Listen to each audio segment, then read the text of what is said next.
So 2011 Camaro RS, very nice car, but you know, this might happen to most people, so let me show you. Key fob, gonna unlock the car, and as you can see, whoop, phone's dying, but as you can see, I can hold it, trunk's not gonna open. Yeah, so what happens is, from research, there's a wire connector in here that gets pinched a lot, and the wires tend to, basically disintegrate. So we'll get to that. Back seat, well, don't mind the car seat holder, but in the back seat, there's a little lever here. Pull it down, makes it opening the back of here pretty easy. There's a lot of junk in my back seat, but there's a lever back there, right there, and you pull that and it just pops the trunk open. So once you do that, your trunk will open, and then we can get to the wire that we need to get to. Okay, well, that was a pain. Kind of pulled my arm too. Okay, so now that you got the trunk open, it's gonna be this wire right here that's messing with it. So we're gonna have to open this up and see if there's anything, going on in here. I'll probably even pop this open just to see internals in here as well, see where it's going, see if anything messed up in there. But before you want to do the trunk, you might want to check something else, just in case it's probably not the wires and you don't want to get to it. On the side, there's going to be a panel right here, just like this. I know I should have showed it, but I started popping it off from the bottom right here, which made it easy, and I worked my way all the way around it and just popped it right off. These are where some of the fuses are going to be. Now if we look right here, we got a trunk fuse right here. It's a 10A F23.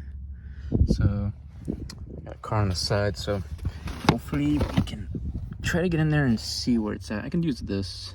So it said the fuse was a 10A, and it looks like, let's see, I don't know why there's an X right there. Just barely looking here for the first time, but we'll see where we're at. Okay, I located it. It's right there. As you can see, there's a 20, a 5, and a 10. Right there, 20, 5, and a 10. So the one we're gonna look at is this one, this little 10 piece. So we'll pop that out, try to shimmy that out somehow, and check if it's blown or not. And now, after a long period of struggling to get that fuse out, I got it out. Surprised me. And the fuse is good. So it's the wiring connectors in the back of the trunk. So yeah, the fuse is good. So we'll put that back in, put that back on, and we'll go check those wirings. So this is kind of funny. So we did, I know it's off screen, but we popped off 3, and I just jimmied a little, that in there. I used one of this to pop off this with that. I don't know, these are pretty similar to pop off, but I don't have the right tools. So I used my knife to cut around a slip here, cut a slip here so I can unfold, I'm guessing, the fire retardant? Yeah. And then we can look in here into the wirings. But I found this interesting because this car had one owner, and yeah, there's our culprit right there.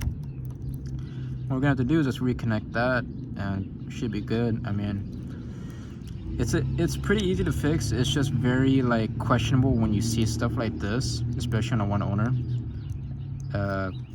because it has tape right there, but it looks like it was completely cut in there.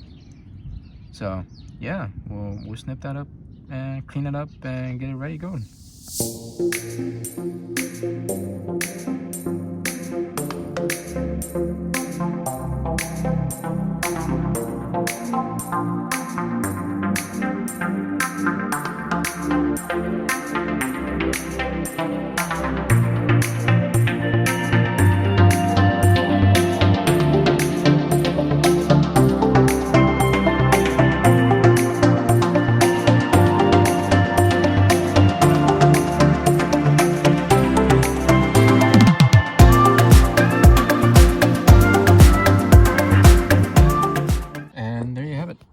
That's how I did it. I mean, I know I did a little half-assed kind of thing, but I had to work with what I had.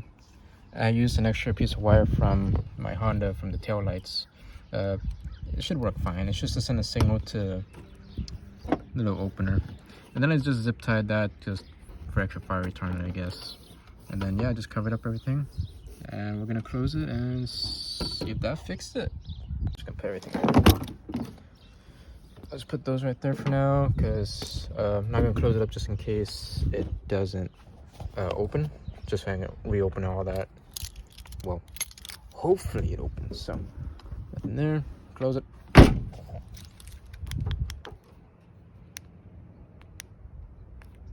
Oh, that's surprising. Okay, I guess there was a delay. There it is. Alright, there was a signal delay. For a second, I was like, I don't want to reopen all this. But, you know, thank God it worked. So, yeah, there you go. It's not the fuse. It's a wiring issue in your trunk. There you go. Yeah, because what happens when this thing closes, this wire gets bent that way. So, if you try to make this sturdy, the thing will just go straight down every time instead of going that way. So, yep. Nice. Laters.